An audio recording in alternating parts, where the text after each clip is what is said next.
I've owned this 2019 Honda Civic Type R for coming up on 1 year and 8,000 miles.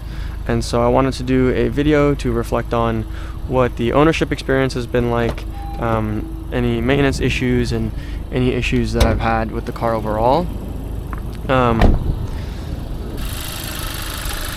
Overall, this car has been pretty reliable, although I wasn't expecting anything less coming from a Honda.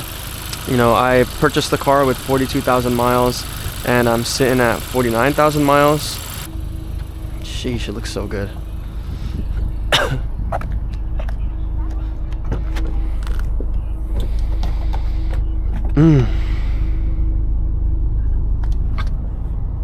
So as far as my use case for the car and why I even decided to buy this car, coming from a bunch of European cars. So prior to this car, I had a BMW 328i F30 M Sport with a manual transmission. My daily driver was I had a full-size Range Rover, a 2012 full-size Range Rover, and then my current daily driver is a 2011 Range Rover Sport. I've had experience with E85 BMW Z4 with a manual, Subaru BRZ, GTI, and so my journey with cars has kind of been all over the place. And so really my next car, I was looking for something to kind of consolidate all of my previous cars into a package that didn't have too many trade-offs, and this was kind of like the best package overall. And so my main use case for this car was really just a car to drive for fun on the weekends, or you know, like around town and on spirited canyon drives. And this car has served me really, really well.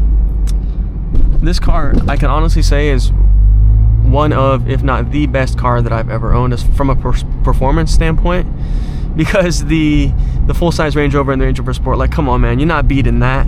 But as far as like the overall package that this car comes with is just unmatched, right? Like for the price point, the performance, the heritage, the looks, like it's just so sick. And this is one of those cars that I feel like a couple years from now, decades from now, we'll look back on very, very fondly, especially in the time that this car was developed. And so really, why did I buy this car?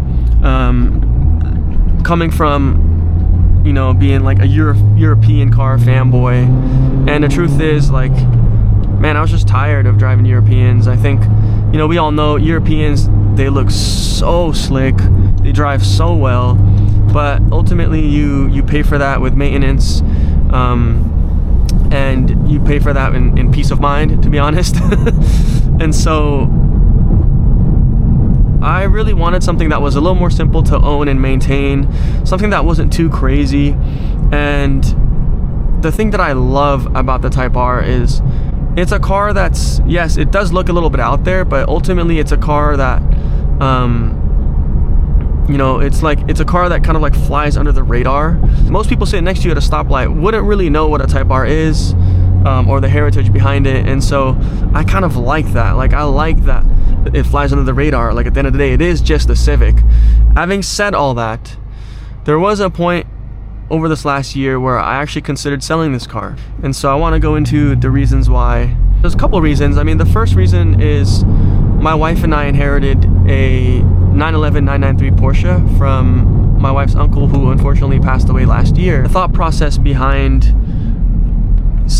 potentially selling this car was to kind of consolidate and use that as a fun car. I ended up not selling this car because at the end of the day, again, the package that this car offers is just hard to replace.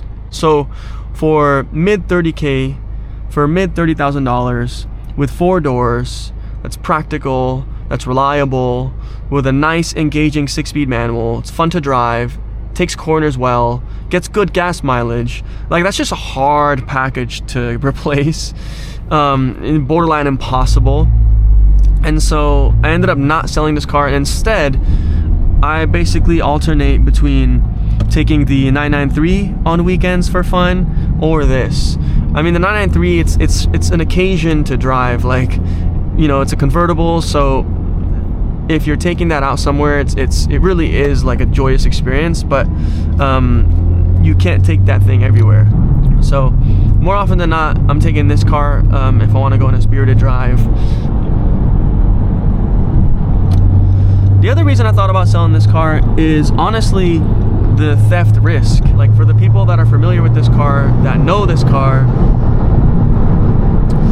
it does very much draw attention from certain crowds. Like, you could be driving somewhere and kids will get super hype about the Type R, and you know, people know, there's a certain percentage of the population that know what this car is. They know what it's about. And so for me, like, the attention that you get driving this car, it's not always good, it's not always nice. You know, some days you kind of really do just want to fly under the radar, or you don't want to draw too much attention to yourself, depending on the area that you're in. And so yeah, it is a trade-off. There are ways to mitigate that. Like, I have a kill switch in this car. You know, I park it in safe areas. It's secure. But ultimately, it's one of those things that, hey, it's inevitable, right? Like, if someone wants your car, they will take your car. And so you can only do so much, like, you know, have great insurance and things of that sort. So the other reason I thought about selling this car is, honestly, it is not the most comfortable car. And so after living with this car, after taking this on long drives, it wears on you. There's a lot of wind noise, there's a lot of road noise. The suspension is stiff. I find that even in comfort mode, it's a bit too wallowy, but at the same time, it's kind of jittery. I mean, it's not comfortable at all. And so if you're looking for a car that is luxurious, is comfortable, this isn't the car for you. And so my wife, my mom, they hate riding in this car because it's so stiff, it's so loud, and they know that, I mean, frankly, oh god, perfect example right there. And frankly, they know that if I'm taking this car, I'm taking corners fast, and we're gonna have to yell at each other in the cabin. What does the maintenance look like for this car for the last year? What are some of the modifications that I've done? And so I went over this in the last video, but basically, when I first bought the car, it had the stock 20-inch wheels, and it was lowered on some spoon springs, and had some shitty Westlake tires. And so I went ahead and went back to the OEM suspension. I got some 18-inch Enkei TSV wheels with some Michelin Pilot Sport all-season tires. I removed the front tints and got them redone because they were really, really dark. I also replaced, I've done the oil changes twice myself on this car. I've replaced the manual transmission fluid, all of the drain plugs and bolts, the drain and the fill plug. I've done new spark plugs in this car, and that's about it. A lot of the maintenance that I've done to this car is really just as a precaution, because I have taken this car to the track. And so I think that's another thing we should talk about. I experienced my first track day with this car, and honestly, this is the perfect car to track. Like, I understand why people are in love with tracking these cars, because they perform so well. And yes, like, ultimately it is a front wheel drive car, but for you to be feeling and like hitting those limitations on the track, like, you have to be, this car is still very, very capable, especially for most people. Like, if you take this onto the track, like, and you're a competent driver, you can and you will keep up with more expensive, more capable cars on the track. Like, this car can hang. This car can really, really hang. I mean, I will say, like, taking this car to the track, and on the day that I went, it was really hot, and so I was scared, and I was freaking out about the overheating issues, but ultimately that was a non-issue, and this car performed great. So, in summary, as someone that's owned this car and that has owned several cars over the last 10 years, this car is a car that I hope to keep in my family for the foreseeable future. Like, I have no plans to sell this car. And I'm not someone who tends to keep cars for a long time. Like, I've always kind of kept my options open. But for me, this is a car that's it's not on the market, and it will never be on the market, because this is a car that I see myself keeping for basically as long as I can. Like, this is a car that I want to teach my children how to drive a manual in. And so this is just one of those cars, man. Like, I feel like Hondas and Acuras, man, like, I just feel like these are the kinds of cars that you can keep for several years and several decades, because they're practical, they make sense, they're reliable. And this car, honestly, is just so refreshing to drive. Like, in the age of AI and computers, and we're constantly bombarded by screens, like, this car it's just unbeatable.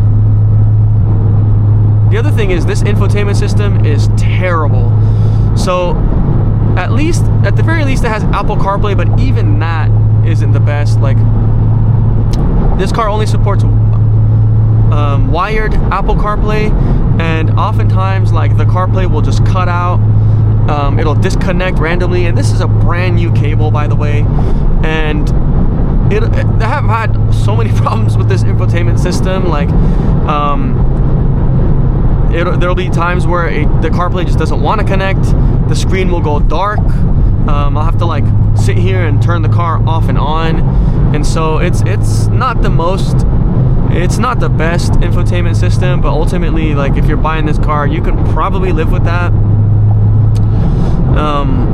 But yes, ultimately, I think a car like this, man, like, these cars are special. They really are. And you know, they don't make cars like these anymore. I mean, this car just looks crazy. Like, from the factory, like, it just looks like it's Boy Racer. It looks so, like, out there. There's stuck on body panels on the fenders. There's a huge wing. The road presence, the stance of the car is so wide and menacing. And this car is just screams JDM, and, like, I love it personally.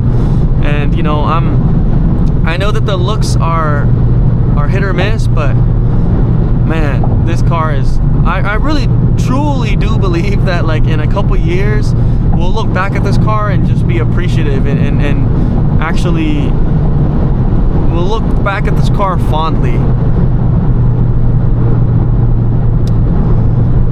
So all in all, would I buy this car again? Yes, 1000% I would.